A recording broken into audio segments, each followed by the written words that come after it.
ഞാനൊരു കാർ ഉണ്ടാക്കിക്കോട്ടെ, എനിക്കൊരു 25,000 രൂപ തരാമോ? പപ്പയും പോയി, പൈസയും പോയി, വീടും പോയി, ഇനി നമുക്ക് പോകാനൊന്നുമില്ല. ഈ കയ്യെ കിടക്കുന്ന വളയം തരുന്നുണ്ടോന്ന് ചോദിച്ചു. അപ്പൊ അന്ന് അതിലൊരെണ്ണം എനിക്ക് തരാമെന്ന് ചോദിച്ചു. ഞാൻ തിരിച്ചു തരാമെന്ന് പറഞ്ഞു. സൈലൻസർ ഡ്യൂക്കിന്റെ അതാണ് ആ ഒരു ശബ്ദം ഭയങ്കര ഡിഫറൻസ് ഫീൽ ചെയ്യുന്നുണ്ട്. അതെ, ഇങ്ങനെ നമുക്ക് സ്പോർട്സ് കാറുകളിലൊക്കെ റിമൂവബിൾ ആയിട്ടായിരുന്നു വരയ്ക്കുന്നത്. അതുപോലെ പാഡിൽ ഷിഫ്റ്റ് ആണ് വന്നത്. അതെ, പെഡൽ ഷിഫ്റ്റ്. അതെങ്ങനെയാ അതിന്റെ ഓപ്പറേഷൻ? അത് ഈ സൈഡിൽ അപ്പ് ഷിഫ്റ്റ് വരുന്നത്. അപ്പോൾ ഫസ്റ്റ്, സെക്കൻഡ്, തേർഡ്, ഫോർത്ത് 4 ഗിയറാണ് നമുക്ക് വരുന്നത്. തൊഴിലുറപ്പ് പണിക്ക് വരെ പോയിട്ട് ലംബോർഗിനി സ്വന്തമാക്കിയ ഒരാള് ലോകത്ത് ആരും ഉണ്ടാവില്ല. ഇവൻ പുലിയാണ്.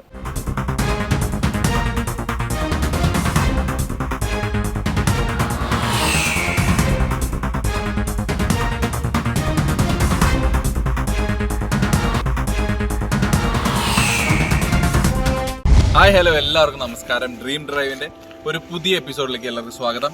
പതിവിൽ നിന്ന് വിപരീതമായിട്ട് നല്ല ബാക്ക്ഗ്രൗണ്ടും ലൊക്കേഷനൊക്കെ ഉണ്ടല്ലോ. ഇടുക്കിയിലാണ് ഞങ്ങൾ. ഇടുക്കിയിൽ ഒരു മിടുക്കനെ തേടി ഞങ്ങൾ വന്നിരിക്കുകയാണ്. മിടുക്കന്റെ കൂടെ നമ്മുടെ ഒരാളും കൂടി ഉണ്ട് അല്ലേ? മിടുക്കന്റെ ലംബോഗിനി ഉണ്ട്. അപ്പൊ ആ ലംബോഗിനിയുടെ വിശേഷങ്ങളാണ് ഇന്നത്തെ ഡ്രീം ഡ്രൈവില് ഞങ്ങൾ നിങ്ങളുടെ മുമ്പിലേക്ക് എത്തിക്കുന്നത്. അപ്പൊ അവിടേക്ക് എത്തിയിട്ടില്ല, ആക്ച്വലി ഞങ്ങൾ ഓൺ ദ വേ ആണ്. അപ്പൊ ഞങ്ങളുടെ കൂടെ ജോയിൻ ചെയ്യാം. നമുക്ക് ആ ലംബോഗിനിയും ആ മിടുക്കനെയും പരിചയപ്പെടാം. കമാൺ.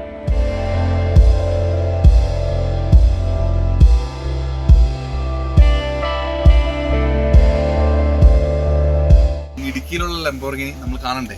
ഇടുക്കി സുന്ദരിയായ പോലെ തന്നെ ലംബോർഗിനിയും സുന്ദരിയാണോ നമുക്ക് നോക്കണ്ടേ?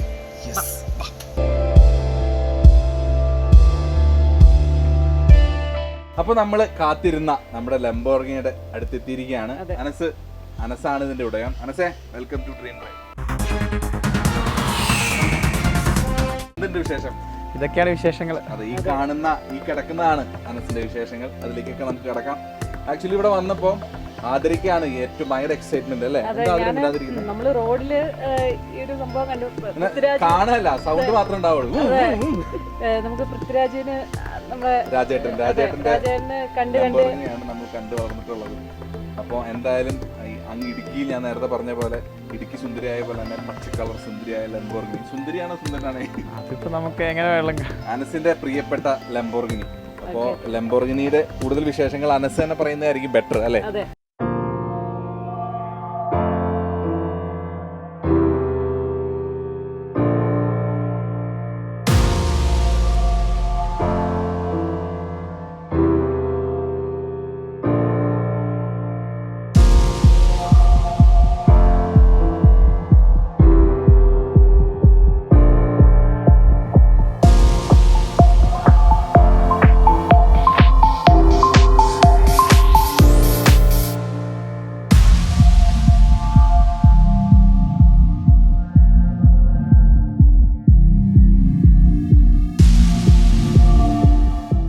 സാധാരണ നമ്മളെ ഡ്രീം ഡ്രൈവ് എപ്പിസോഡ് ചെയ്യുമ്പോൾ എല്ലാ വണ്ടികളും പരിചയപ്പെടുത്തുമ്പോൾ നമുക്ക് അതിന്റെ ഒരു റെഫറൻസ് ഉണ്ടാവും അല്ലേ? ഒരു കാറ്റലോഗ് കാര്യങ്ങളൊക്കെ ഉണ്ടാവും.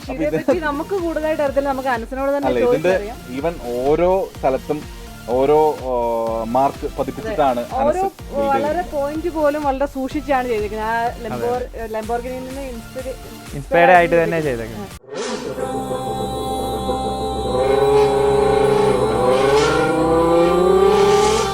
ഞാൻ ചോദിക്കട്ടെ, ഈ ലംബോർഗിനി തന്നെ ഉണ്ടാക്കാൻ എന്താ അതിന്റെ കാരണം? ലംബോർഗിനി തന്നെ ചെയ്യാൻ കാരണം എന്ന് പറഞ്ഞാൽ ഇതിന്റെ കുറെ ക്യാരക്ടർ ലൈനും കാര്യങ്ങളുണ്ട്. അതൊക്കെ എന്ന് പറഞ്ഞാൽ നമുക്ക് ബിൽഡ് ചെയ്യാൻ എന്നെ സംബന്ധിച്ച് ഏറ്റവും എളുപ്പമുള്ള ഒരു സംഭവം എന്ന് പറഞ്ഞാൽ ലംബോർഗിനി തന്നെയാണ്. ഒരാൾ ആദ്യമായിട്ട് പറഞ്ഞത് എനിക്ക് ഏറ്റവും എളുപ്പം ലംബോർഗിനി ഉണ്ടാക്കാനാണ്.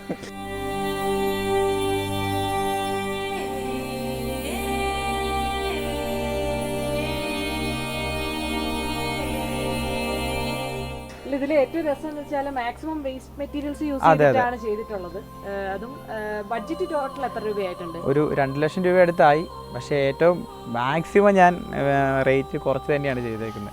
മാക്സിമം റേറ്റ് കുറച്ചിട്ടാണ് അനസ് ഈ ഒരു സംഭവം ബിൽഡ് ചെയ്തിരിക്കുന്നത്. അതിന്റെ വിശേഷങ്ങളൊക്കെ ഒരുപാടുണ്ട് പറയാനായിട്ട്. അതിലേക്കൊക്കെ നമുക്ക് വഴിയെ കടക്കാം. പക്ഷെ അതിനു മുമ്പ് ഇത് എന്തൊക്കെ മെറ്റീരിയൽ ആണ് നമുക്ക് ഇതിനകത്ത് യൂസ് ചെയ്തിരിക്കുന്നത്? ബോഡി ചെയ്തിരിക്കുന്നത് നമ്മൾ യൂസ്ഡ് ആയിട്ടുള്ള ഫ്ലെക്സ് ഷീറ്റുകൾ, ബാനറൊക്കെ അടിക്കുന്ന ഫ്ലെക്സ് ഷീറ്റുകൾ ഉപയോഗിച്ച് കളക്ട് ചെയ്തിട്ടാണ് ഉണ്ടാക്കിയിരിക്കുന്നത്. ഗ്ലാസ് പറഞ്ഞ ഒരു പോളികാർബൺ ഷീറ്റ് നമ്മൾ വിൻഡോസിനൊക്കെ പ്രൊട്ടക്ട് ചെയ്യാൻ വേണ്ടി ഉപയോഗിക്കുന്ന പ്ലാസ്റ്റിക് മെറ്റീരിയൽ ആണ്. പിന്നെ സീലിംഗിനൊക്കെ ഉപയോഗിക്കുന്ന സംഭവം. ഇതില് സൺറൂഫ് ഒക്കെ കൊടുത്തിട്ടുണ്ട്. അത് ഉള്ളിൽ നിന്ന് ഓപ്പറേറ്റ് ചെയ്യാവുന്ന രീതിയിലുള്ള ഒരു അങ്ങനെ തന്നെ കൊടുത്തേക്കുന്നത്. ഞാനിപ്പോൾ ആലോചിക്കുകയാണ്, നമ്മുടെ വണ്ടിക്ക് സൺറൂഫ് ഇല്ല, ആനസിനെ വെച്ചിട്ട് സൺറൂഫ് ഒക്കെ ബിൽഡ് ചെയ്ത് കഴിഞ്ഞാൽ സൺറൂഫ് അത് കിറ്റ് നമുക്ക് മേടിക്കാൻ കിട്ടും, ഈസി ആയിട്ട് അസംബിൾ ചെയ്യാവുന്നതുള്ളൂ. അടിപൊളി. ഈ സൺറൂഫിന്റെ ഈ ഒരു മെറ്റീരിയലൊക്കെയോ എല്ലാം ഈ സൺ ബാക്ക് എന്ന് പറഞ്ഞാൽ ഈ സാധനം തന്നെയാണ്. ഞാൻ എത്ര ലെയർ ആണ് ഈ ഫ്ലെക്സ് ചെയ്തിരിക്കുന്നത്? കാരണം നല്ലൊരു ക്വാളിറ്റി ഫീൽ ചെയ്യുന്നുണ്ട് എനിക്ക്. ഇതൊരു 3 ലെയർ, ഒരു ബേസ് ലെയറും പിന്നെ 2 അതിന് സപ്പോർട്ട് ചെയ്യാൻ 2 ലെയറും കൂടി അടിച്ചു. ഓക്കെ, ഈ ഒരു ഗ്രീൻ കളർ സെലക്ട് ചെയ്യാൻ എന്താ കാരണം? ഗ്രീൻ കളർ എന്ന് പറഞ്ഞാൽ ഈ കളറിനോട് എന്തോ ഒരു പ്രത്യേക ഒരു ഇതുണ്ട്. കാരണം എൻ്റെ ഫോണൊക്കെ നമ്മൾ ആ കളറാക്കിയൊക്കെ മൊത്തത്തിൽ ആ കളറാണ്. ഉണ്ട്. ഇതിന്റെ സ്ട്രക്ചർ സ്കെൽട്ടൺ ഒക്കെ ബിൽഡ് ചെയ്യാനായിട്ട് എത്ര നാളെടുത്തു? ഏകദേശം ഒരു 2-3 മാസം. ഇതിന്റെ ഷാസി ഒക്കെ എവിടെയാ ബിൽഡ് ചെയ്തേ? നമ്മുടെ അളിയന്റെ ഒരു ലേറ്റിലെ വർക്ക്ഷോപ്പ് ഉണ്ട്. സ്വന്തമായിട്ട് ഡിസൈൻ ചെയ്ത് ഞാനൊരു മോഡൽ കൊടുത്ത അളവ് ഞാൻ അവിടെ ഉണ്ടായിരുന്നു. ഇത് ചെയ്ത സമയങ്ങളിലൊക്കെ ഞാൻ അവിടെ ഉണ്ടായിരുന്നു. അവരുടെ കൂടെ നിന്ന് ഇത് നമുക്ക് ഇതാണ് ആവശ്യം, അങ്ങനെ ചെയ്തു തരുമോ, ഇങ്ങനെ ചെയ്തു തരുമോ, അങ്ങനെ ചോദിച്ച് നമ്മൾ അവരെ കൊണ്ട് ചെയ്യിപ്പിച്ചെടുക്കുക ചെയ്ത്. അതുപോലെ ഇതിന്റെ ടയർസ് ഒക്കെ ആണെങ്കിലും കട്ട് ചെയ്ത് മാരുതി 800ന്റെയും വാഗണറിന്റെയും ഒരു കോമ്പിനേഷൻ അല്ലെ, രണ്ട് യൂസ് ചെയ്തിട്ട് അലോയൊക്കെ സ്വന്തമായിട്ട് ഡിസൈൻ ചെയ്തിട്ടുള്ളതാണ്. അതെ, ശരിക്കും ഒറിജിനൽ ലംബോർഗിനിയുടെ ബാക്ക് അത് 20 ഇഞ്ച് വരും. നമ്മളത് ഈ ഫ്രണ്ടിൽ 18 ബാക്ക് 19 കൊടുത്തേക്കുന്നത്.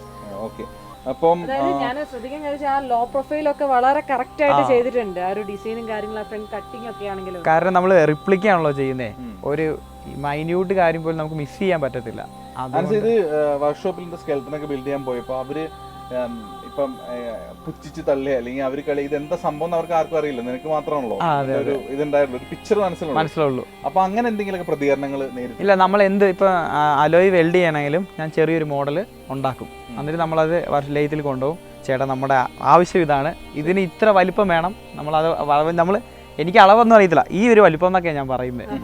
അപ്പോൾ അവർ അളന്ന് നോക്കും, എന്നിട്ട് അങ്ങനെയൊക്കെ ചെയ്തേങ്ങനെ. നമുക്ക് റേഡിയസ് അറിയായിരുന്നു, ഇത്ര റേഡിയസ് വരും. എത്ര നാളത്തെ പരിശ്രമമാണ് ഈ ഒരു വാഹനം ഇങ്ങനെ റെഡിയാക്കാൻ?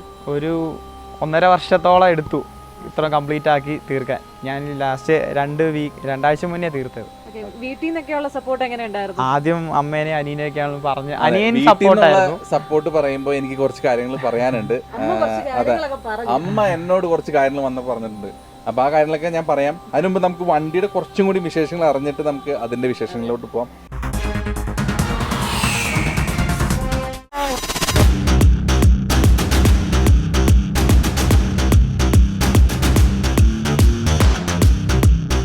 അപ്പോൾ നമുക്ക് ഈ ഒരു ലംബോർഗിനിയുടെ ഉള്ളിലെ കാഴ്ചകളൊക്കെ ഒന്ന് കാണാം. ശരിക്കും ആ ഒരു സ്പോർട്സ് കാറിന്റെ ഉള്ളിലിരിക്കുന്ന അതേ ഫീൽ ഉണ്ട്, ആ ഇരിപ്പെല്ലാം അതുപോലെ തന്നെ ഉണ്ട്.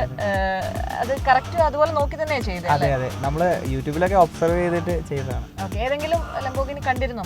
ഞാൻ ജസ്റ്റ് ഗലാഡോയിൽ ഒന്ന് കയറിയായിരുന്നു, അങ്ങനെ ആ ഒരു എക്സ്പീരിയൻസ് ഉള്ളൂ. ശരി, അപ്പൊ ഇതിന്റെ അകത്ത് ഫീച്ചേഴ്സ് എല്ലാം എന്ന് പറയുന്നത് നമുക്ക് ആദ്യം സ്റ്റിയറിംഗിൽ തന്നെ തുടങ്ങാം. സ്റ്റിയറിംഗ് നമുക്ക് റിമൂവബിളാണ് അല്ലേ? റിമൂവ് ആണ്. പിന്നെ നമുക്ക് സ്പോർട്സ് കാറുകളിലൊക്കെ റിമൂവബിൾ ആയിട്ടായിരുന്നു. അതുപോലെ പാഡിൽ ഷിഫ്റ്റ് ആണോ? അതെ, പെഡൽ. അതെങ്ങനെയാണ് അതിന്റെ ഓപ്പറേഷൻ? അത് ഈ സൈഡിലാണ് അപ്പ് ഷിഫ്റ്റ് വരുന്നത്. അപ്പോൾ ഫസ്റ്റ്, സെക്കൻഡ്, തേർഡ്, ഫോർത്ത് 4 ഗിയറാണ് നമുക്ക് വരുന്നത്. അതുപോലെ തന്നെ ഇപ്പോൾ ഫോർത്തേ കിടക്കുന്ന വണ്ടി തേർഡ്, സെക്കൻഡ്, ഫസ്റ്റ്, ന്യൂട്രൽ അങ്ങനെ വരും. 4 ഗിയർ. അതായത് ഇതില് നമ്മുടെ ഗ്ലാമർ, ഹീറോ ഹോണ്ട ഗ്ലാമറിന്റെ എഞ്ചിനാണ് കൊടുത്തിട്ടുള്ളത്. അത് റിയർ സൈഡിലാണ് സെറ്റ് ചെയ്തിട്ടുള്ളതും. ഓക്കെ, അപ്പം ഇവിടെ നോക്കുമ്പോഴത്തേക്ക് നമുക്ക് ചെറിയൊരു നാവിഗേഷൻ, അതുപോലെ തന്നെ നമ്മുടെ ക്ലസ്റ്ററിനൊക്കെ വേണ്ടിയിട്ട് ഫോൺ സെറ്റ് ചെയ്തിട്ടുണ്ട്. ഫോണിൽ ഒരു സ്പീഡോമീറ്റർ എല്ലാം നമുക്ക് കാണാൻ പറ്റും. സ്പീഡോമീറ്ററിന്റെ ആപ്പ് നമ്മൾ ഡൗൺലോഡ് ചെയ്തേക്കാണ്. അതെ, പിന്നെ നമുക്ക് ഇതിന്റെ ഈ ഒരു സെന്റർ ഭാഗത്തേക്കൊക്കെ വരുമ്പോഴത്തേക്ക് ഒരുപാട് സ്വിച്ചസ് ഉണ്ട്. അതായത് കോക്പിറ്റിന്റെ അതേ ഡിസൈനിലുള്ള ഒരു ഇൻസൈഡ് എല്ലാം സെറ്റ് ചെയ്തിട്ടുണ്ട്. കൂടാതെ ഈ ഓപ്ഷൻസ് ഒക്കെ എന്തൊക്കെയാ? ഇത് വരുന്നത് നമുക്ക് ഫ്യൂവൽ പമ്പ് ഓൺ ആവാനുള്ള സംഭവമാണ്. ഓക്കെ, അപ്പോൾ ഇത് സ്വിച്ച് ഓൺ ആക്കി കഴിഞ്ഞാൽ പെട്രോൾ പമ്പ് ചെയ്യാൻ തുടങ്ങത്തുള്ളൂ. ഓക്കെ, ഇത് മെയിൻ സ്വിച്ച് അല്ലേ? മെയിൻ ബാറ്ററി, ഇത് മെയിൻ സർക്യൂട്ട് ബ്രേക്കറായിട്ട് നമ്മളെ റിസ്ക് എടുക്കണ്ടെന്ന് വെച്ചിട്ട് ഒരുപാട് വയറിങ്ങും കാര്യങ്ങളുള്ളതുണ്ടല്ലോ, അതുകൊണ്ട് ഒരു ബ്രേക്കർ കൊടുത്താണ്. ഓക്കെ, ഇത് ഓൺ ആക്കിയതിന് ശേഷം ഇതാവും എല്ലാം വർക്കിംഗ്. ഇത് ലൈറ്റ്സിന്റെ അല്ല? ലൈറ്റ്സിന്റെ വെച്ചാൽ ഇത് പമ്പ് ഓൺ ആയി. ഇപ്പോൾ ഇത് ഓൺ ആക്കി കഴിഞ്ഞാൽ ഫ്രണ്ട് ക്യാം വർക്കിംഗ് ആണ്. ആ സ്വിച്ച് തന്നെ ഇത് 3-വേ സ്വിച്ച് ആണ്. അത് ഒന്നുകൂടെ താഴെ ഇട്ടിട്ട് കഴിഞ്ഞാൽ ബാക്ക് ക്യാം, റിവേഴ്സ് വരും അല്ലേ? അപ്പം അതുകൂടാതെ ഈ സ്വിച്ചസ് എന്ന് പറയുമ്പോഴത്തേക്കും നമ്മുടെ ടാബ്ലറ്റ്സിന്റെ ഒക്കെ കവറില്ലേ, അതിന്റെ കവറാണിത്. അതിൽ LED ഇൻസേർഷൻ കൊടുത്തേക്കുമാണ്. കൂടാതെ ഒരു നമുക്കൊരു സ്പീക്കർ സിസ്റ്റം ആണ്. എന്നെ ഇതൊന്ന് പ്ലേ ചെയ്ത് കേൾപ്പിച്ചിരുന്നു. നല്ല സൗണ്ട് ഉണ്ട്. കാര്യം ഡോറോട് അടച്ച് ചെയ്യുമ്പോഴത്തേക്കും നല്ല അകത്ത് നല്ല ബൂം സൗണ്ട് ഒക്കെ ഉണ്ട്.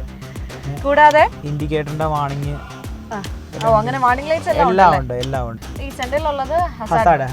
ഇത് നമുക്ക് വാണിംഗ് ഇവിടെ ഉണ്ട്.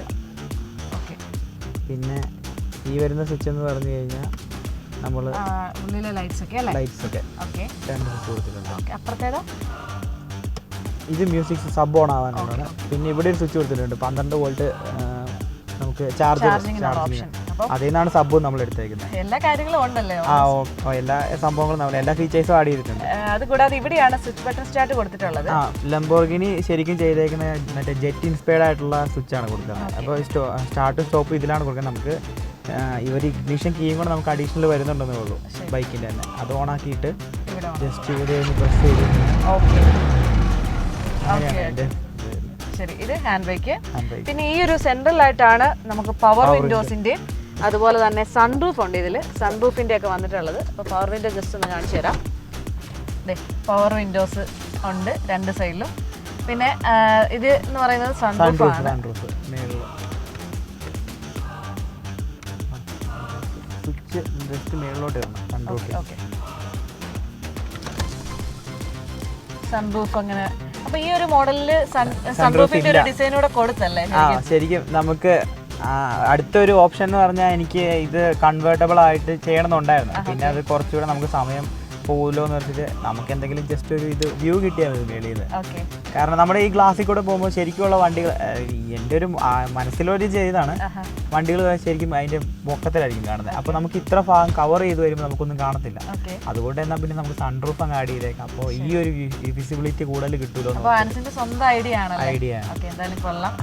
കൂടാതെ ഈ വണ്ടി നമുക്ക് ലിഫ്റ്റ് ചെയ്യാൻ പറ്റും. ബോഡി ലിഫ്റ്റ് ചെയ്യാൻ അതിനുള്ള സ്വിച്ചും ഈ ഒരു സെൻട്രലായിട്ട് ഉണ്ട്. ഈ സ്വിച്ച് നേരെ താഴോട്ട് ഇട്ട് കഴിഞ്ഞാൽ എന്നിട്ട് അതേ സെയിം സ്വിച്ച് സൺറൂഫിന് കൊടുത്തതിന് സെയിം സ്വിച്ച് തന്നെ ഇത് പ്രസ് ചെയ്യുന്നതനുസരിച്ചായിരിക്കും ബോഡി ഫ്രണ്ടും ബാക്കും ലിഫ്റ്റ് ചെയ്യാൻ. അത് നമുക്ക് ചെറിയ കട്ടർ റോഡിലൂടെയൊക്കെ വേണമെങ്കിൽ ഒരു ഹമ്പോ അല്ലെങ്കിൽ ഒരു കുഴിയൊക്കെ ഇറങ്ങണമെങ്കിൽ ഒരു നല്ല രീതിയിൽ നമുക്ക് ബാക്കിൽ നമുക്ക് ഹൈറ്റ് ചെയ്തിട്ടുണ്ട്. ഇപ്പോൾ ഫ്രണ്ട് പൊങ്ങുന്നതനുസരിച്ച് 2 സൈഡിലെ സ്കേർട്ടിങ്ങോട് ഉള്ളിലായിട്ട് കയറുന്ന രീതിയിൽ ചെയ്തേക്കും. അപ്പോൾ ഇതിൻ്റെയൊക്കെ ഒരു ശരിക്കും ഡീറ്റെയിൽ ആയിട്ടുള്ള സ്റ്റഡി എത്ര നാളുകൊണ്ടുള്ള സ്റ്റഡിയാണിത്? ഇത് ശരിക്കും ലംബോർഗിനി സസ്പെൻഷനാണ് ഇൻക്രീസ് ചെയ്യാൻ പറ്റുന്നുള്ളൂ. അപ്പോൾ ബോഡി ഈ സൈഡിലെ സ്കേർട്ടിംഗ് ഒക്കെ അതിൻ്റെ കൂടെ സസ്പെൻഷൻ്റെ കൂടെ തന്നെ ഫ്രണ്ട് പൊങ്ങുകയാണ്. പക്ഷെ നമുക്കതൊരിക്കലും സസ്പെൻഷൻ എയർ സസ്പെൻഷൻ നമുക്ക് 2 ലക്ഷം രൂപ അടുത്താണ് ഏറ്റവും കുറഞ്ഞത് വരുന്നത്. അപ്പോൾ എനിക്ക് എന്ത് ഓപ്ഷൻ അടുത്ത ഓപ്ഷൻ എന്താ ഉള്ളതെന്ന് ഇങ്ങനെ ആലോചിക്കും. ഒരുപാട് ഞാൻ ആലോചിക്കും. വേറൊരു ഡിഫറെൻറ്റ് പോയിന്റ് ഓഫ് വ്യൂവിൽ നിന്ന് വെച്ചാൽ ഞാൻ ശരിക്കും ആലോചിക്കാറുള്ളൂ. അപ്പോൾ നമുക്ക് ഈസി ആയിട്ട് ചെയ്യാൻ പറ്റും. അപ്പോൾ ഞാൻ ഇങ്ങനെ ആലോചിച്ച് ജാക്കിയൊക്കെ ഈ പവർ മോട്ടർ സെറ്റ് ചെയ്തിട്ടുള്ള ജാക്കിയൊക്കെ ഞാൻ കണ്ടിട്ടുണ്ട്. അപ്പോൾ നമുക്ക് ഈസി ആയിട്ടുള്ള അവൈലബിൾ ആയിട്ടുള്ള ഒരു മെറ്റീരിയൽ എന്ന് വെച്ചാൽ പവർ വിൻഡോയുടെ വൈപ്പർ മോട്ടർ എന്ന് പറഞ്ഞാൽ നല്ല പവർ നല്ല ടോർക്ക് എടുക്കുന്ന സംഭവമാണ്. അത് ഞാൻ ആ ഡയമണ്ട് ജാക്കിയിലേക്ക് സെറ്റ് ചെയ്തിട്ടാണ് ബോഡി ലിഫ്റ്റ് ചെയ്യണത്. അപ്പോൾ ഹോൾ ബോഡി നമുക്ക് ലിഫ്റ്റ് ചെയ്യേണ്ട ആവശ്യം വരുന്നില്ല. ഫ്രണ്ട് ഒരു മാസ്ക് ഊരുന്ന ഒരു ഫേസ് ലിഫ്റ്റ് ഒരു സെറ്റപ്പിൽ ഞാൻ ആ ജാക്കിയൊക്കെ സെറ്റ് ചെയ്താണ് പോകുന്നത്. കൂടാതെ ഈ ഒരു വാഹനത്തിൽ വളരെ ചെറിയ ഒരു ടൈം കൊണ്ട് സേഫ്റ്റിയുടെ കാര്യം കൂടെ ശ്രദ്ധിച്ചിട്ടുണ്ട്. എന്താണെന്ന് വെച്ച് കഴിഞ്ഞാൽ ഇവിടെ ഒരു ഫയർ എക്സ്റ്റിങ്ക്വിഷർ വെച്ചിട്ടുണ്ട്. കാരണം മൊത്തം മെറ്റൽസ് അതുപോലെയുള്ള സംഭവങ്ങളായതുകൊണ്ടേ പ്ലാസ്റ്റിക് ഐറ്റംസ് കൂടുതലുള്ളതുകൊണ്ട് നമുക്ക് ഇൻ കേസ് എന്തെങ്കിലും ഒരു ഇത് പറ്റിക്കഴിഞ്ഞാൽ ഈ വയറിംഗ് ഒക്കെ ആണെങ്കിലും ഞാൻ തന്നെ ചെയ്തതുകൊണ്ട് എനിക്കൊരു കോൺഫിഡൻസ് കുറവുണ്ടായിരുന്നു. അതുകൊണ്ടാണ് നമ്മൾ ഒരെണ്ണം മേടിച്ച് വെച്ചത്. കൊള്ളാം. എന്തായാലും ഓവറോൾ നമുക്ക് ഇത് വന്ന് കാണുമ്പോൾ ശരിക്കും ഭയങ്കര എക്സൈറ്റഡ് ആണ്. ഇങ്ങനൊരു സംഭവം ശരിക്കും കൺഗ്രാറ്റ്സ്. ശരിക്കും കൺഗ്രാറ്റ്സ്. ഇനി ഒരുപാട് കാര്യങ്ങൾ ചെയ്യാൻ പറ്റട്ടെ. ഇനി നെക്സ്റ്റ് ഡ്രീം വല്ലതും ഉണ്ടോ? കുറേ ഡ്രീമുകളുണ്ട്. അതിൽ ഒരെണ്ണം മാത്രമേ ആയിട്ടുള്ളൂ. ഇനി നമുക്ക് എന്തെങ്കിലും ഒരു ജോലിയെ കയറി നമുക്ക് അത്യാവശ്യം വരുമാനമൊക്കെ ആയി കഴിഞ്ഞാൽ ഓരോന്ന് ചെയ്തെടുക്കാമെന്നുള്ള ഡ്രീംസേ ഉള്ളൂ. അതിനുവേണ്ടി ഹാർഡ് വർക്ക് ചെയ്യുമെന്നാണ് എനിക്കൊരു വിശ്വാസം.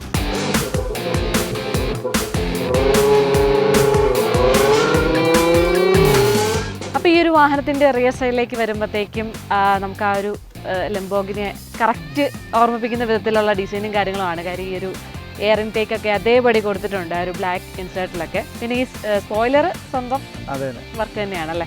ഈ ടെയിൽ ലാമ്പൊക്കെ കണ്ടോ അതുപോലെ തന്നെയുണ്ട്. അതൊക്കെ വർക്കിംഗ് തന്നെയാണ്. പിന്നെ എക്സോസ്റ്റ് പൈപ്സും കാര്യങ്ങളൊക്കെ കൊടുത്തിട്ടുണ്ട്. അതും വർക്കിംഗ് ആണ്. ഓക്കെ. പിന്നെ ഇതിൻ്റെ എഞ്ചിൻ റൂം ഒന്ന് കാണിക്കാം. Engine bay. അതെ. ഇതിൽ 2 ബാറ്ററി ഉണ്ട് അല്ലേ? ഈ 2 വരുന്നത് സെൽഫിനും അടിയിൽ വരുന്നത് മാരുതി 800-ന്റെ ബാറ്ററിയാണ്. അത് ബാക്കിയുള്ള ഇലക്ട്രോണിക് സാധനങ്ങളെല്ലാം വർക്ക് ചെയ്യാൻ വേണ്ടി കൊടുത്തായിരുന്നു. പിന്നെ പറഞ്ഞത് ഈ ഒരു ഫാൻ കൊടുത്തേക്കുന്നത് ഹീറ്റിംഗ്. അപ്പോൾ എഞ്ചിൻ വരുന്നത് നമ്മുടെ എയർ കോൾഡ് എഞ്ചിൻ അല്ലേ. അപ്പോൾ അതിന് വേണ്ടിയാണ് ഈ ഫാൻ കറങ്ങി കൂളാവും. 2 സൈഡിൽ നിന്ന് എയർ ഇൻടേക്ക് ഉണ്ട്. അപ്പോൾ ഈ 2 സൈഡിൽ കൂടെ എയർ വന്ന് ഇതിലെ ഫാൻ കറങ്ങി ഔട്ട് ഈ ഹോളിൽ കൂടെ ഔട്ടായി പുറത്തേക്ക് പോകാം. ഈ ഇതിൻ്റെ അകത്ത് ഗ്ലാമറിന്റെ എഞ്ചിനാണ് യൂസ് ചെയ്തേക്കുന്നതെന്ന് പറഞ്ഞു. അപ്പോൾ അതിൽ ആ ഡ്രൈവും കാര്യങ്ങളും എല്ലാം സ്വയമായിട്ട് സെറ്റ് ചെയ്തതാണ്. നമ്മുടെ ആയിരുന്നു ഐഡിയ. നമുക്ക് സപ്പോർട്ട് അവർ ലെയ്ത്തിൽ ആ ചേട്ടന്മാരുണ്ടായിരുന്നു, കാരണം ഇത്ര സ്ട്രോങ് ആയിട്ട് ചെയ്യണമായിരുന്നല്ലോ. പിന്നെ പഠിച്ച കോളേജിൽ എല്ലാവരും സപ്പോർട്ടായിരുന്നു. ഏത് കോളേജും? ഞാൻ Palakkad lead college of management അവിടെയാണ് പഠിച്ചത്. അവിടുത്തെ സാറുമാരും സ്റ്റുഡൻസ് ആണെങ്കിലും എല്ലാവരും ഭയങ്കര സപ്പോർട്ടായിരുന്നു. പിന്നെ ഡൗട്ട് എന്ന് വെച്ച് കഴിഞ്ഞാൽ MBA പഠിച്ചെന്ന് പറഞ്ഞു. അപ്പോൾ അതിൻ്റെ അകത്ത് ഇലക്ട്രിക്കൽ കാര്യങ്ങളൊക്കെ അല്ലെങ്കിൽ മെക്കാനിക്കൽ കാര്യങ്ങളൊക്കെ ആരെ സപ്പോർട്ട് ചെയ്തിരുന്നത്? അത് നമ്മൾ തന്നെ, നമ്മുടെ മനസ്സിലൊരു ഐഡിയ ഉണ്ടായിരുന്നു, ആ ഐഡിയ അനുസരിച്ച് നമ്മൾ ചെയ്തു. ഓക്കെ. പിന്നെ എന്തുകൊണ്ടാണ് പിന്നെ മെക്കാനിക്കൽ അല്ലെങ്കിൽ ഓട്ടോമൊബൈൽ റിലേറ്റഡ് ആയിട്ടുള്ള എഞ്ചിനീയറിംഗ് ഒന്നും എടുക്കാൻ? ഞാൻ നേരത്തെ +2 ഒക്കെ ഹ്യൂമാനിറ്റീസ് ആയതുകൊണ്ട് സയൻസ് ഓറിയന്റഡ് ആണെങ്കിലാണ് എനിക്ക് എഞ്ചിനീയറിംഗ് പോകാൻ പറ്റുമായിരുന്നുള്ളൂ. ഇപ്പോൾ തോന്നുന്നുണ്ടാവല്ലേ കുറച്ചുകൂടെ ആ ഒരു മെക്കാനിക്കൽ റിലേറ്റഡ് ആയ കുറേ കാര്യങ്ങളൂടെ ഒരുപാട് ചെയ്യാൻ പറ്റും? ഇല്ല, അതിലെനിക്കൊരു വിഷമം തോന്നിയിട്ടില്ല. കാരണം ഇത്രയും എഞ്ചിനീയറിംഗ് ബാക്ക്ഗ്രൗണ്ട് ഇല്ലാതെ പോലും എനിക്ക് ചെയ്യാൻ പറ്റിയില്ല. യൂട്യൂബിൽ നോക്കിയിട്ടാണ് കുറേ കാര്യങ്ങൾ. നമുക്ക് എന്തെങ്കിലും ഡൗട്ട് കാര്യങ്ങളൊക്കെ വരുമ്പോൾ യൂട്യൂബിൽ നോക്കിയാണ് നമ്മൾ ചെയ്തുകൊണ്ടിരുന്നത്. അതുപോലെ തന്നെ ഇതിന്റെ അസംബ്ലിങ് കാര്യങ്ങളൊക്കെ വന്നപ്പോഴത്തേക്ക് ഒറ്റയടിക്ക് തന്നെ ഇത് സക്സസ്ഫുൾ ആയിരുന്നോ? ഫസ്റ്റ് നമ്മൾ എൻജിൻ സെറ്റ് ചെയ്ത് അന്നേരം തന്നെ വണ്ടി വർക്കിംഗ് ആയിരുന്നു. ഓക്കെ. അതിലൊരു പ്രശ്നമൊന്നും വരുന്നില്ല. പിന്നെ കുറേ കഴിഞ്ഞപ്പോഴത്തേക്ക് ഇതിൻ്റെ ബാറ്ററി ഒക്കെ വീക്കായിട്ടാണെന്ന് തോന്നുന്നു, ഭയങ്കര മിസ്സിങ് കാര്യങ്ങൾ, അതൊക്കെ എനിക്ക് കണ്ടുപിടിക്കാൻ ഭയങ്കര ബുദ്ധിമുട്ടായിരുന്നു. അപ്പോൾ നമ്മുടെ ഒരു കൂട്ടുകാരൻ പയ്യനുണ്ട്, അവനെ വിളിച്ച് എടാ ഇങ്ങനെയൊരു സംഭവങ്ങളുണ്ട്, അപ്പോൾ അവനെ ഓരോന്ന് പറഞ്ഞു തരും, ചേട്ടാ അത് അഴിച്ചു നോക്ക്, ഇത് അഴിച്ചു നോക്ക്, അങ്ങനെയൊക്കെയാണ് നമ്മൾ ആ മിസ്സിങ് കാര്യങ്ങളൊക്കെ. അതെ അതെ അതെ. ഓക്കെ. അതുപോലെ തന്നെ ഈ മെറ്റീരിയൽസും കാര്യങ്ങളൊക്കെ പലപ്പോഴായിട്ട് കളക്ട് ചെയ്താണോ? പല സ്ഥലത്തായിരുന്നു കളക്ട് ചെയ്ത. ഈ ഫ്ലെക്സ് ഒക്കെ എന്ന് പറഞ്ഞാൽ 2014 മുതൽ കളക്ട് ചെയ്ത് വെച്ചേക്കുന്ന സംഭവം. അപ്പോൾ അത്ര വർഷം മുതലേ ഞാൻ എന്തെങ്കിലും ഒരു വണ്ടി ഉണ്ടാക്കുമ്പോൾ ഇങ്ങനെ ബോഡിയൊക്കെ എന്തൊക്കെ ചെയ്യാം. കാരണം ആദ്യം ഒരു ബൈക്ക് ഉണ്ടാക്കിയായിരുന്നു, അതും ഇതുപോലെ കിറ്റൊക്കെ കയറ്റിന്ന് വെച്ചാൽ ചാക്ക് വെച്ചുണ്ടാക്കിയത്. അപ്പോൾ ഇനി എന്തെങ്കിലും ഒരു കാർ ഉണ്ടാക്കുമ്പോൾ ആ പ്ലാസ്റ്റിക് ചാക്കിനേക്കാളും കുറച്ചൊരു ഫിനിഷിങ് വരുന്ന ഫ്ലെക്സ് ആണെന്ന് തോന്നിയിരുന്നു. ഇത് ഫ്ലെക്സിൽ പെയിന്റ് ചെയ്തേക്കുവാണ്. പെയിന്റ് ചെയ്തേക്കാം.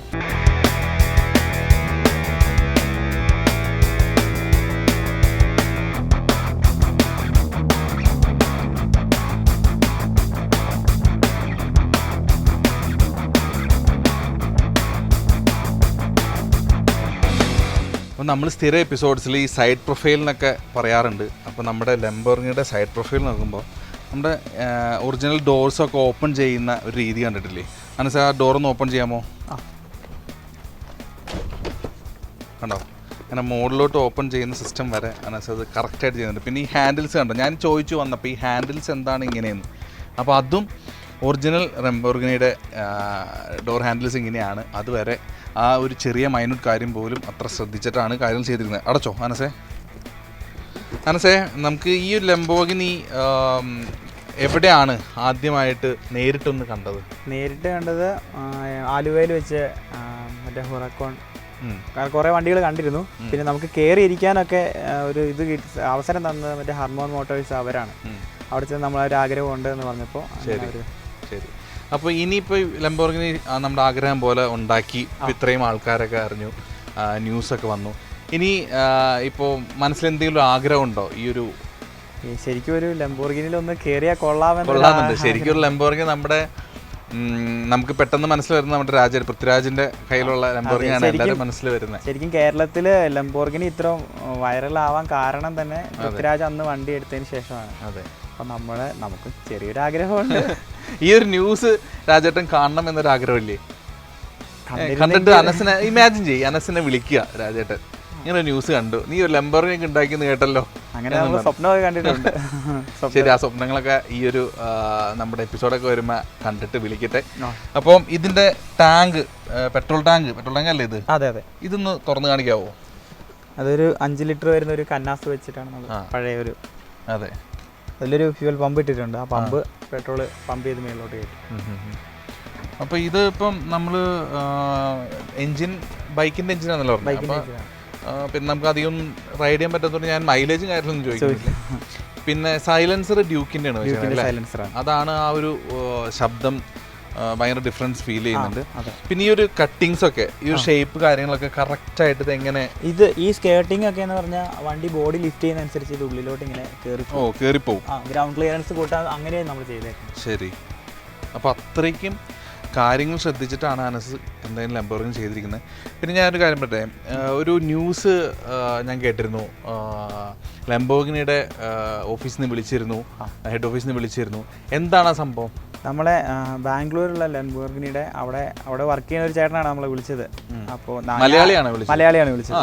അപ്പോൾ ഞാൻ അറിഞ്ഞിരുന്നില്ല അങ്ങനെ അവിടുന്ന് ഒരു കോളാണെന്ന് നമ്മൾ ഒട്ടും പ്രതീക്ഷിച്ചു. നോർമൽ ആൾക്കാർ സംസാരിക്കുന്ന പോലെ സംസാരിച്ചു. പിന്നെ എൻ്റെ അടുത്ത് ചോദിച്ചു എന്തുകൊണ്ടാണ് ലംബോർഗിനി തന്നെ ചെയ്യാൻ. അപ്പോൾ ഞാൻ പറഞ്ഞു എനിക്ക് കൂടുതൽ ഇഷ്ടം കംഫർട്ട് തോന്നിയത് ലംബോർഗിനിയാണ്, അതുകൊണ്ടാണ് ഞാൻ ലംബോർഗിനി ചെയ്യാൻ. അപ്പോൾ അവർ പറഞ്ഞു ഇത് എവിടെന്നാണ് വിളിക്കുന്നതെന്ന് അറിയുമോ, ലംബോർഗിനിയുടെ ബാംഗ്ലൂരുള്ള ഷോറൂമിൽ നിന്നാണ് വിളിക്കുന്നത്. അപ്പോൾ ഒരുപാട് സന്തോഷമുണ്ട്, നമ്മളൊരു മലയാളി ഇങ്ങനെ ചെയ്തു എന്നൊക്കെ പറയുമ്പോൾ അങ്ങനെയൊക്കെ പറഞ്ഞ് അപ്രീഷിയേറ്റ് ചെയ്യാൻ വേണ്ടി വിളിച്ചതാണ്. ശരി, അപ്പോൾ ഈ ഒരു നമ്മുടെ പ്രോഗ്രാം ഇറങ്ങി കഴിയുമ്പോൾ ആ ചേട്ടൻ്റെ നമ്പറൊക്കെ കയ്യിലുണ്ടെങ്കിൽ ലിങ്കൊക്കെ കൊടുക്കണം അവർക്ക്. ഓക്കെ.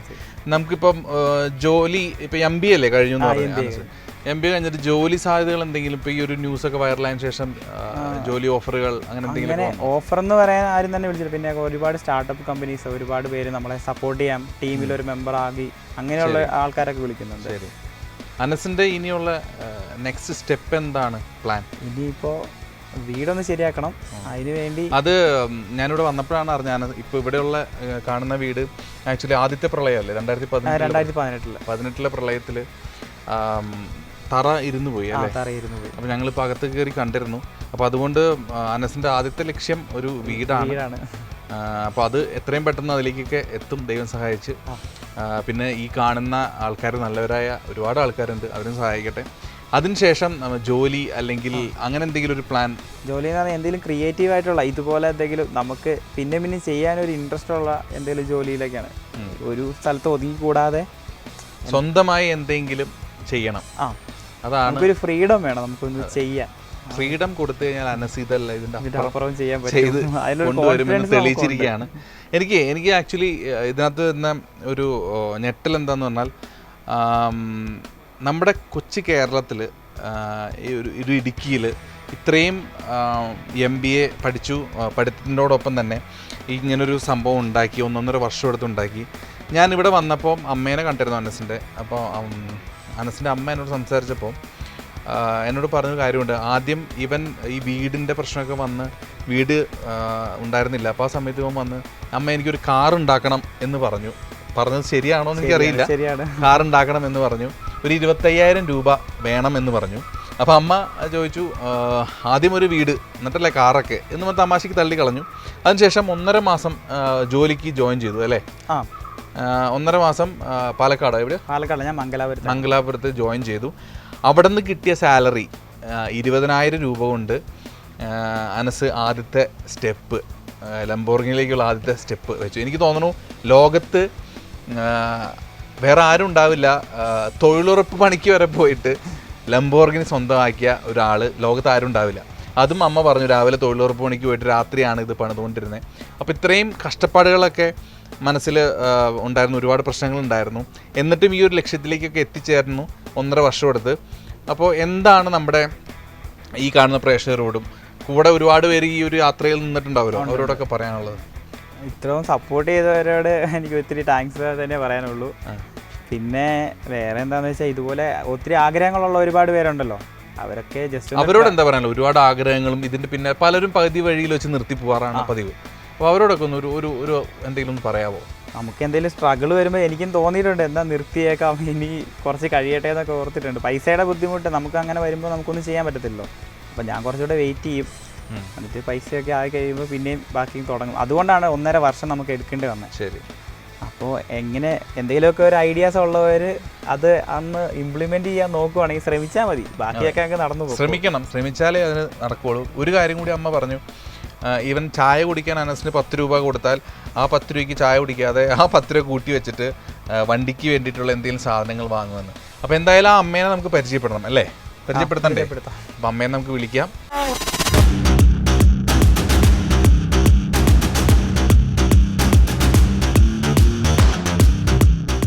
അപ്പോൾ ഇതാണ് അനസിൻ്റെ അമ്മ, ഞാൻ നേരത്തെ പറഞ്ഞ കഥകളിലൊക്കെയുള്ള അമ്മ. അപ്പോൾ അമ്മച്ചി പേരെങ്ങനെയാ? പേര് മേഴ്സി. മേഴ്സി. അപ്പം അമ്മയുടെ സപ്പോർട്ടും കാര്യങ്ങളൊക്കെ അനസ് പറഞ്ഞു. ആദ്യമായി ചോദിച്ച 25,000 രൂപയ്ക്ക് വേണ്ടിയിട്ടുള്ള സംഘർഷവും 10 രൂപ ചായ കൊടുക്കാനുണ്ടായിരുന്ന കഥകളൊക്കെ പറഞ്ഞു. അപ്പോൾ ഇനി എനിക്ക് അറിയേണ്ട കാര്യങ്ങൾ ഇതെല്ലാം അനസിൻ്റെ ആംഗിൾ ഓഫ് വ്യൂവിൽ പറഞ്ഞ കാര്യങ്ങളാണ്. ഇനി അമ്മച്ചി ഇങ്ങനൊരു സംഭവം ഒരു കാർ ഉണ്ടാക്കണമെന്ന് പറഞ്ഞപ്പോൾ എന്താണ് മനസ്സിൽ തോന്നിയത്? ആദ്യം ഉണ്ടായ പ്രതികരണം എന്താണ്? അത് ഞാൻ വഴക്കുറ ചെയ്തത്. കാരണം സാമ്പത്തികമായിട്ടുള്ള അവസ്ഥ എനിക്ക് അറിയത്തുള്ളൂ. ഇവര് പിള്ളേർ രണ്ടുപേരും പഠിക്കുവാണല്ലോ, അപ്പോൾ അവർക്ക് അതിനെക്കുറിച്ച് അറിയത്തില്ല. അതുകൊണ്ട് പറഞ്ഞു സ്വാഭാവികം, എല്ലാ വീട്ടിലും ഉണ്ടാവുന്ന സിറ്റുവേഷൻ ആണ്. വഴക്ക് പറഞ്ഞു. അതിനുശേഷം ഇത് ഓരോ സ്റ്റെപ്പും ഓരോന്ന് ചെയ്ത് തുടങ്ങിയപ്പോൾ ഇപ്പോൾ ആദ്യമായി കിട്ടിയ സാലറി കൊണ്ടാണ് ആദ്യത്തെ സ്റ്റെപ്പ് വെച്ചതെന്ന് പറഞ്ഞു. അത് കഴിഞ്ഞ് ജോലിക്ക് പോയില്ല, ഈ ഒരു പരിപാടിയായിട്ടൊക്കെ നിന്നല്ലേ. അപ്പൊ ഇതൊക്കെ കാണുമ്പോൾ എന്താണ് മോനോട് പറഞ്ഞത്? ചീത്ത പറയുമോ അതോ എപ്പോഴാണ് ഒരു സപ്പോർട്ട്, ഒരു വിശ്വാസം വന്നു തുടങ്ങിയത്? അത് അവൻ എന്നോട് പറഞ്ഞു, പപ്പയും പോയി, പൈസയും പോയി, വീടും പോയി, ഇനി നമുക്ക് പോകാനൊന്നുമില്ല. അപ്പോൾ ഞാനൊരു കാറുണ്ടാക്കിക്കോട്ടെ, എനിക്കൊരു 25,000 രൂപ തരാമോ, ഇനിയിപ്പോൾ എന്നെ പോകാനിരിക്കുന്നതെന്ന് ചോദിച്ചു. അന്നേരം ഞാൻ നോക്കിയപ്പം ഇത്രയും ഇവൻ പറഞ്ഞ സ്ഥിതിക്ക് എന്തെങ്കിലും ആവട്ടെ. അപ്പോൾ ഞാൻ ഇവനോട് ചോദിച്ചു, കിടക്കാൻ വരയില്ല, നടക്കാൻ വഴിയില്ല, അങ്ങനെയുള്ള നിനക്ക് ഇപ്പോൾ ഇതാണോ ആവശ്യം അതോ വീടാണോ ആവശ്യം എന്ന് ചോദിച്ചപ്പോൾ പറഞ്ഞു എനിക്കിപ്പോൾ കാറുണ്ടാക്കിയാൽ മതി എന്ന് പറഞ്ഞു. അന്നേരം നോക്കി കഴിഞ്ഞപ്പം അത് കഴിഞ്ഞിട്ട് ഇവൻ എന്നോട് ചോദിച്ചു, ഈ കയ്യെ കിടക്കുന്ന വളയം തരുന്നുണ്ടെന്ന് ചോദിച്ചു. അപ്പോൾ ഞാൻ പറഞ്ഞു അതൊരു പവനുണ്ടെന്ന് പറഞ്ഞു. അപ്പോൾ അന്ന് അതിലൊരെണ്ണം എനിക്ക് തരാമെന്ന് ചോദിച്ചു. ഞാൻ തിരിച്ചു തരാമെന്ന് പറഞ്ഞു. അത് നീ അങ്ങനെ പറഞ്ഞു കഴിഞ്ഞാൽ എനിക്ക് വേറെ സമ്പാദ്യമൊന്നുമില്ല, ഈ കഴുത്ത കിടക്കുന്ന മാലയും കയ്യെ കിടക്കുന്ന വളയേ ഉള്ളൂ, ഇനി അകപ്പാടെയുള്ള സമ്പാദ്യം അതേ ഉള്ളൂ. അപ്പോൾ അത് വന്നു കഴിഞ്ഞാൽ നാളെ ഒരു ആവശ്യം വന്ന് ഞാൻ ചാവാൻ കിടന്നു കഴിഞ്ഞാൽ നിങ്ങൾ തന്നെ എങ്ങനെ കൊണ്ടുപോകൂടാ, എങ്ങോട്ട് വലിച്ചുകൊണ്ട് പോകും, എന്താ സംഭവിക്കാൻ പോകണമെന്ന് അറിയത്തില്ലല്ലോ എന്ന് പറഞ്ഞു. അപ്പോൾ അതും കിട്ടപ്പോറില്ല അല്ലേ എന്ന് പറഞ്ഞു. അത് കഴിഞ്ഞിട്ട് പിന്നെ തൊഴിലുറപ്പിൻ്റെ ആയി, അതിലായി ഇതിലായി. അവൻ പിന്നെ ഇതിന് പോകും, പിന്നെ ഡെക്കറേഷന് പോകും, അതുപോലെ മരുന്നടിക്കാൻ പോകും. പോയി ഇവിടെ ഡോക്ടറിൻ്റെ പറമ്പിൽ മരുന്നടിക്കാൻ പോയി കുര്യൻ സാറിൻ്റെ. അതുപോലെ കാറ്ററിങ്ങിന് പോകും. അങ്ങനെയൊക്കെ കൊണ്ടിരുന്ന പൈസകളൊക്കെ അവൻ ഇച്ചിരി സൂക്ഷിച്ച് വെച്ചായിരുന്നു. അതുണ്ടാക്കി എന്നെ കിട്ടിക്കഴിഞ്ഞാലും അന്നേരം വണ്ടിക്ക് മേടിക്കും. അപ്പം ഞാൻ ഇവനോട് പറഞ്ഞു, 10 രൂപ ഇവൻ ഇവിടെ ഇരുന്ന് ഇത് കുത്തിപ്പിടിച്ച് ഉണ്ടാക്കിക്കൊണ്ടിരിക്കുന്നത് കാണുമ്പോൾ ഞാൻ അവനോട് പറയും, നീ പോയി ഒരു ചായ കുടിച്ചിട്ട് വാടാ എന്ന് പറഞ്ഞിട്ട് 10 രൂപ കൊടുക്കുവാണെങ്കിൽ അതുകൊണ്ട് വണ്ടിക്ക് എന്തെങ്കിലും ഉണ്ടാക്കിക്കൊണ്ടിരും.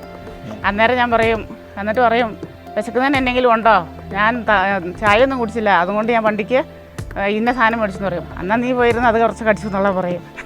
അല്ലാതെ ഇപ്പം ഞാൻ നോക്കിയിട്ട് വേറെ മാർക്കും. അതിപ്പോൾ അതുപോലെ പൈസയിലിട്ട് ടെൻഡിങ് വന്ന അവസ്ഥ എനിക്ക് അറിയത്തുള്ളൂ. ആ മാനസികാവസ്ഥ പിള്ളേർക്ക് അറിയത്തില്ലാത്തതുകൊണ്ടാണ്. കാരണം നിന്ന നിപ്പിൽ 10,000 രൂപ ആശുപത്രി ആവശ്യങ്ങൾക്കായി 5 ലക്ഷം രൂപ എടുത്ത് പിന്നെ ഫീസ് അടയ്ക്കേണ്ടതായിട്ട് വന്നു. അപ്പോൾ വന്നിട്ട് ഈ പൈസയുടെ എനിക്ക് മാത്രമേ അറിയത്തുള്ളൂ. ആ ഒരു വേദന കൊണ്ടാണ് ഞാൻ ഈ പറഞ്ഞത്. പക്ഷേ ഇവന് കൊടുക്കാൻ പറ്റാത്തത് കൊണ്ടോ ഇല്ലാഞ്ഞിട്ടോ ഇതല്ല.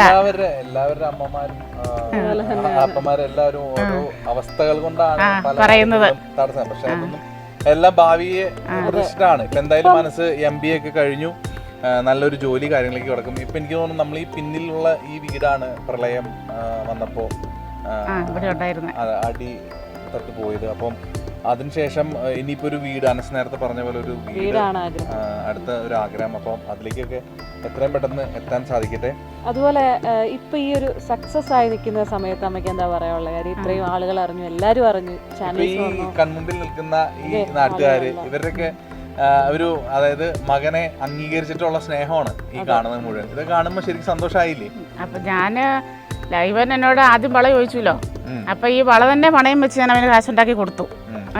വള കൊണ്ടുപോയി പണയം വെച്ച് അവനോട് പറഞ്ഞു, നീ അക്കൗണ്ടിൽ കൊണ്ട് ഇതിൽ നിന്റെ അക്കൗണ്ടിൽ തന്നെ വെച്ചോ, എടുപ്പിക്കാൻ പറ്റുവാണെങ്കിൽ എടുപ്പിക്കുക, ഇല്ലെങ്കിൽ പോട്ടെ, അത് പോയാലും കുഴപ്പമില്ല. കാരണം ഇവൻ്റെ ഒരു ആഗ്രഹമാണ്. ഇതുപോലെ ഇവൻ ഇങ്ങനെ പറയുമ്പോൾ എനിക്ക് ഇവനുണ്ട്. അല്ലെ ഇവൻ്റെ ഏതെങ്കിലും ഒരു നന്മയിലേക്ക് ഇവൻ വരാൻ പോവുകയാണെങ്കിൽ ഞാനത് ഇല്ലാതാക്കി കഴിഞ്ഞാൽ അത് തീർന്നില്ലേ. അപ്പോൾ അവൻ ഓർക്കില്ല, എന്നാ അമ്മയോട് ചോദിച്ചപ്പോൾ അത് നന്നായിരുന്നെങ്കിൽ ഞാൻ ഏതെങ്കിലും ഇതിൽ രക്ഷപ്പെട്ടിരുന്നത്. അങ്ങനെ ഒരു ചിന്ത പിന്നീട് ഉണ്ടാവരുത്.